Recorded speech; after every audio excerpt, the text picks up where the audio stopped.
రామానుజన్ బ్రతికింది 32 సంవత్సరాలు అయినా, ఆయన జీవించి ఇప్పటికి 100 సంవత్సరాలు గడిచినా, ఇప్పటికీ మనం ఆయన గురించి చెప్పుకుంటున్నామంటే గణిత శాస్త్రంలో ఆయన చేసిన కృషి అలాంటిది. అలాంటి రామానుజన్ గారి గురించి, ఆయన పడిన కష్టాలు, గణిత శాస్త్రంలో ఆయన చేసిన కృషి గురించి ఈ వీడియోలో తెలుసుకుందాం. 1887వ సంవత్సరం డిసెంబర్ 22వ తేదీన తమిళనాడులోని ఈరోడ్లో ఒక పేద బ్రాహ్మణ కుటుంబంలో రామానుజన్ గారు జన్మించారు. తండ్రి శ్రీనివాస అయ్యంగార్. ఆయన ఒక బట్టల దుకాణంలో నెలకి 20 రూపాయల జీతానికి గుమస్తాగా చేసేవారు. ఆయన తల్లి కోమలమ్మాள். ఆమె పాటలు బాగా పాడేవారు.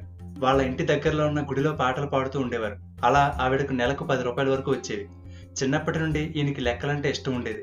ఈయన 3వ తరగతి చదువుతున్నప్పుడు ఒక మ్యాథ్స్ క్లాస్ జరుగుతుంటే ఆ క్లాసులో మాస్టర్ భాగహారం గురించి చెప్తూ ఏదైనా ఒక సంఖ్యని అదే సంఖ్యతో భాగిస్తే ఆన్సర్ 1 వస్తుందని చెప్పి బాగా అర్థమవడం కోసం ఒక ఉదాహరణగా 10 పళ్లను 10 మందికి పంచితే ఒక్కొక్కరికి ఒక్కొక్క పండు వస్తుందని చెప్పారు.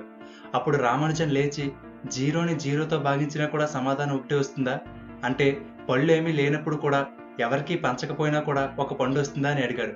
మనకి ఇది చాలా చిన్న ప్రశ్నలా అనిపించవచ్చు, కానీ లోతుగా ఆలోచిస్తే అది చాలా గొప్ప ప్రశ్న. అది కూడా 3వ తరగతి పిల్లవాడికి ఆ ఆలోచన రావడం అంటే మామూలు విషయం కాదు. ఇలా ఉపాధ్యాయులు కూడా సమాధానం చెప్పలేని ప్రశ్నలు అడిగేవారు రామానుజన్. ఈయన చిన్న వయసులోనే ఎస్ఎల్ లోని రాసిన ప్లేన్ ట్రిగనామెట్రీ, అలాగే జిఎస్ కార్ రాసిన a synopsis of elementary results in pure and applied mathematics అనే బుక్స్ని చదివారు. అప్పటి నుండి ఆయనకు మ్యాథ్స్ మీద మరింత ఇంట్రెస్ట్ పెరిగింది. ఆ పుస్తకాలు ఆయనలోని ప్రతిభను బయటకు తీసుకొచ్చాయి. ఆ వయసులోనే యూలర్స్ ఫార్ములా, త్రికోణమితి సమస్యలను పరిష్కరించేవారు. సొంతంగా సిద్ధాంతాలను రూపొందించేవారు. 7వ తరగతి చదువుతున్నా కూడా 10వ తరగతికి చెందిన లెక్కలు చేసేవాడు. తనకన్నా పెద్దవాళ్ళకి ట్యూషన్ చెప్పి నెలకి 7 రూపాయల వరకు సంపాదించేవారు. తర్వాత పై చదువుల కోసం మద్రాసులోని కాలేజీలో చేరడానికి వెళ్తే ఫీజు కట్టడానికి డబ్బులు లేక అడ్మిషన్ ఇవ్వలేదు. అప్పుడు రామానుజన్ గారు ఆ కాలేజీలోని మ్యాథ్స్ లెక్చరర్కి ఆయన చేసిన లెక్కల పుస్తకాన్ని చూపిస్తారు. వాటిని చూసిన ఆయన ఆశ్చర్యపోతారు. అసలు ఆ వయసులోని పిల్లలు చేయవలసిన లెక్కలు కాదని ఆ లెక్చరర్కి అర్థమవుతుంది. అప్పుడు ఆయన ప్రిన్సిపాల్తో మాట్లాడి రామానుజన్కి అడ్మిషన్ ఇప్పిస్తారు.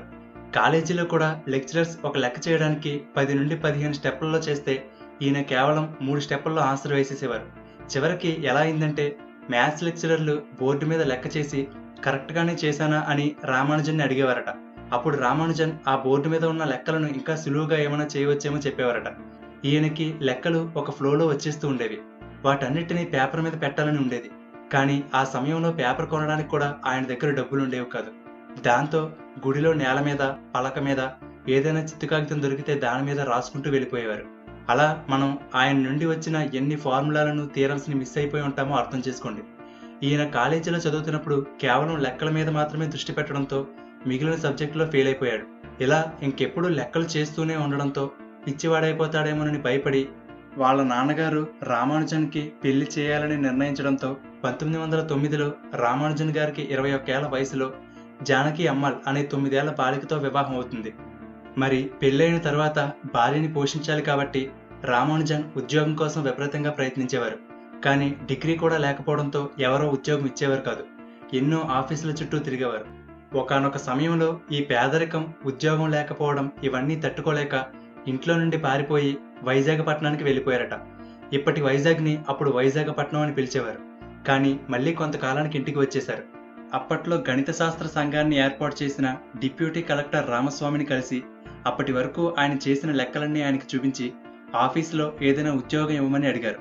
ఆయన రామానుజన్ ఇచ్చిన పుస్తకాలను చూసి ఇంత నాలెడ్జ్ ఉన్న నీకు చిన్న ఉద్యోగం ఇచ్చి అవమానపరచలేనని మద్రాస్ పోర్ట్ ట్రస్ట్లో ఒక చిన్న ఉద్యోగం ఇప్పిస్తారు.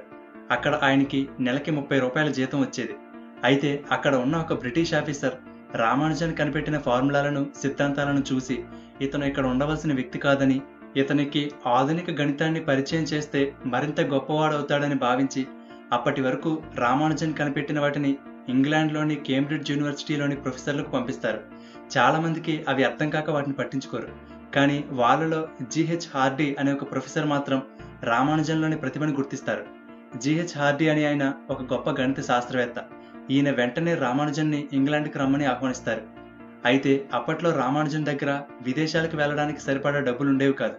అప్పుడు కేంబ్రిడ్జ్ యూనివర్సిటీకి చెందిన ట్రినిటీ కాలేజీలో చదవడానికి, అలాగే ఇంగ్లాండ్ రావడానికి పూర్తి ఖర్చుని కాలేజీ భరిస్తుందని హార్డీ చెప్తారు. అయితే ఇదే విషయం రామానుజన్ గారు వాళ్ళ అమ్మగారికి చెప్తారు. కానీ వాళ్ళ అమ్మగారు మాత్రం విదేశాలకు వెళ్ళడానికి ఒప్పుకోరు. అప్పట్లో విదేశాలకి సముద్ర మార్గం ద్వారానే వెళ్ళాలి. కానీ ఆ రోజుల్లో బ్రాహ్మణులు సముద్రయానం చేయడం అనేది ఒక తప్పుగా భావించేవారు. అప్పుడు రామానుజన్ తన నియమాలను, ఆచారాలను తప్పనని మాటిచ్చి ఎలా అయితేనే చివరికి వాళ్ళ అమ్మగారిని ఒప్పించి 1914లో ఇంగ్లాండ్కి బయలుదేరారు. మన జీవితాలలో కొంతమందితో ఏర్పడిన పరిచయాలు మనల్ని ఎక్కడికో తీసుకువెళ్తాయి. అలా హార్డీతో పరిచయం రామానుజన్ గారి జీవితాన్ని మలుపు తిప్పింది. ఇంగ్లాండ్ వెళ్ళిన తర్వాత రామానుజన్ అప్పటి వరకు తాను కనిపెట్టిన థియరమ్స్ అన్నిటినీ వాళ్ళకి చూపించారు. వాటిని చూసేసరికి అక్కడి ప్రొఫెసర్లకి రామానుజన్ గారి ప్రతిభ ఏంటో అర్థమైపోతుంది. హార్డీ సహకారం లభించడంతో ఇక రామానుజన్ వెనుతిరిగి చూడలేదు. అక్కడ ఆయన partition of numbers, Riemann series, elliptic integrals, hyper geometric series, continued fractions, infinite series ఇలా చెప్పుకుంటూ పోతే లెక్కే లేదు. ఇలాంటి వాటన్నిటినూ రామానుజన్ కనుగొన్నారు. అవన్నీ కూడా ఇంగ్లాండ్ అండ్ యూరోపియన్ జర్నల్స్లో పబ్లిష్ అయ్యాయి. రామానుజన్ గణిత శాస్త్రంలో చేసిన కృషికి గాను రాయల్ సొసైటీ ఆఫ్ లండన్కి ఎలక్ట్ అయ్యారు. అంతేకాదు fellow of the Trinity college గౌరవాన్ని పొందిన మొదటి భారతీయుడు ఈయన. అయితే రామానుజన్ గారు నిరంతరం గణిత పరిశోధనలో పడి ఆరోగ్యాన్ని పట్టించుకునేవారు కాదు. ఈయన బ్రాహ్మణుడు కాబట్టి కేవలం శాకాహారం మాత్రమే తినాలి. కానీ అక్కడ శాకాహారం సరిగ్గా దొరికేది కాదు. అలాగే మరొక పక్క విపరీతమైన చలి. ఈ కారణాలన్నిటి వల్ల ఆయన ఆరోగ్యం పూర్తిగా పాడైపోయింది. అలా రామానుజన్ గారు టీబీ అంటే క్షయ అనే వ్యాధికి గురయ్యారు. ఒకసారి రామానుజన్ గారు హాస్పిటల్లో ఉన్నప్పుడు హార్డీ రామానుజన్ని కలవడానికి వస్తారు. కానీ అప్పటికే ఆలస్యం అవడంతో అప్పుడు హార్డీ రామానుజన్తో సారీ లేట్ అయింది, ఆ క్యాబ్ డ్రైవర్ లేట్ చేశాడు, ఆ క్యాబ్ నెంబర్ చూసినప్పుడే నాకు అర్థమైంది, వాడు కూడా ఆ నెంబర్ లాగానే బోరింగ్ అండ్ డల్ అని అన్నారట. అప్పుడు రామానుజన్ అవునా ఏంటి ఆ నెంబర్ అని అడిగితే అప్పుడు హార్డీ 1729 అని చెప్పారట. అప్పుడు రామానుజన్ గారు వెంటనే అది డల్ నంబర్ ఏంటి, దానికి ఒక స్పెషాలిటీ ఉంది అని 1729 అనేది 2 సంఖ్యల గణాల మొత్తాన్ని 2 వేరువేరు విధాలుగా చెప్పగలిగే సంఖ్యల్లో అన్నిటికన్నా చిన్న సంఖ్య ఇదే అని చెప్పారట. అంటే 1729ని 1 క్యూబ్ ప్లస్ 12 క్యూబ్ లేదా 9 క్యూబ్ ప్లస్ 10 క్యూబ్ అని కూడా చెప్పవచ్చు. ఇలా 2 సంఖ్యల గణాల మొత్తాన్ని 2 విధాలుగా రాయగలిగిన సంఖ్యల్లో 1729 చిన్నది. జస్ట్ హార్డీ 1729 అనే నెంబర్ చెప్పగానే వెంటనే ఆయన అంత క్యాలిక్యులేషన్స్ చేసి దాని ప్రత్యేకతను చెప్పగలిగారంటే మనం అర్థం చేసుకోవచ్చు ఆయన ప్రతిభ ఎలా ఉండేదో. ఒకవైపు టీబీ, మరొక వైపు విటమిన్ డెఫిషియన్సీ కారణంగా ఆయన ఆరోగ్యం రోజురోజుకి విషమించడంతో తిరిగి 1919లో రామానుజన్ ఇండియాకి వచ్చేశారు. ఇక్కడికి వచ్చిన తర్వాత కూడా ఆయన లెక్కల మీద పరిశోధనలు ఆపలేదు. ఆయన ఇండియాకి వచ్చిన 1 సంవత్సరం తర్వాత అంటే ఆయనకి 32 ఏళ్ల వయసులో 1920 ఏప్రిల్ 26న ఆయన తుదిశ్వాస విడిచారు. ఆయన బ్రతికున్న చివరి క్షణం వరకు కూడా లెక్కల మీద పరిశోధనలు చేస్తూనే ఉండేవారు. అంతేకాదు రామానుజన్ గారు జన్మించిన డిసెంబర్ 22వ తేదీని మన ప్రభుత్వం జాతీయ గణిత దినోత్సవంగా ప్రకటించింది. చివరికి హాలీవుడ్ వాళ్ళు కూడా రామానుజన్ గారి మీద the man who knew infinity అనే సినిమా కూడా తీశారు. ప్రపంచంలో ఎంతో మంది గొప్ప గొప్ప గణిత శాస్త్రవేత్తలు ఉండగా కేవలం ఈయనను మాత్రమే the man who knew infinity అని పిలుస్తారు. దానికి కారణం మ్యాథ్స్లో ఇన్ఫినిటీ అంటే అనంతం, దానిని తెలుసుకోవడం అనేది అసాధ్యం. కానీ రామానుజన్ ఏ స్థాయికి ఎదిగారో ఇక అదే అనంతం అని ప్రపంచంలోని గణిత మేధావులు కూడా ఒప్పుకున్నారు. అందుకే ఈయనకి the man who knew infinity అనే బిరుదు కూడా వచ్చిందని చెప్తారు. ఆయన చనిపోయిన చాలా సంవత్సరాల తర్వాత 1976లో ఆయన రాసుకున్న ఒక నోట్బుక్ దొరికింది. రామానుజన్స్ లాస్ట్ నోట్బుక్గా పిలువబడే ఈ పుస్తకంలో ఉన్న ఈక్వేషన్స్ని మన గణిత శాస్త్రవేత్తలు ఇప్పటికీ అర్థం చేసుకునే పనిలో ఉన్నారు. ఆ పుస్తకంలో astrophysics, black holes, artificial intelligence కూడా ఉపయోగపడే మ్యాథ్స్ ఈక్వేషన్స్ ఉన్నాయి. ఆయన బ్రతికున్నప్పుడు అంటే 100 సంవత్సరాల క్రితం ఈ బ్లాక్ హోల్స్ కానీ ఆర్టిఫిషియల్ ఇంటెలిజెన్స్ అనే టాపిక్కే ఉండేది కాదు. అంతేకాదు ఈయన కనిపెట్టిన ఈక్వేషన్స్ని క్యాన్సర్ ట్రీట్మెంట్, శాటిలైట్ల మీద పనిచేసే gravitational effect, super string theory ఇలాంటి వాటిని స్టడీ చేయడానికి ఉపయోగపడుతున్నాయి. అప్పటికి అసలు అవేంటో కూడా తెలియదు. ఆ టైంలో వాటికి సంబంధించిన థియరమ్స్ని కనిపెట్టారంటే అర్థం చేసుకోండి. అప్పట్లో గొప్ప గణిత శాస్త్రవేత్త అయినటువంటి హార్డీ ఒకసారి ఏమన్నారంటే తెలివితేటలను బట్టి మార్కులు ఇస్తే కేవలం ఒక్క రామానుజన్కి మాత్రమే 100కి 100 మార్కులు వస్తాయి.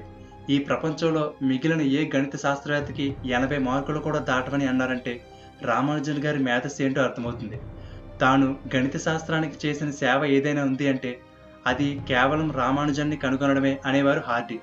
బ్రతికిన 32 సంవత్సరాల్లోనే 3900కు పైగా థియరమ్స్ని, ఫార్ములాలని కనిపెట్టారు.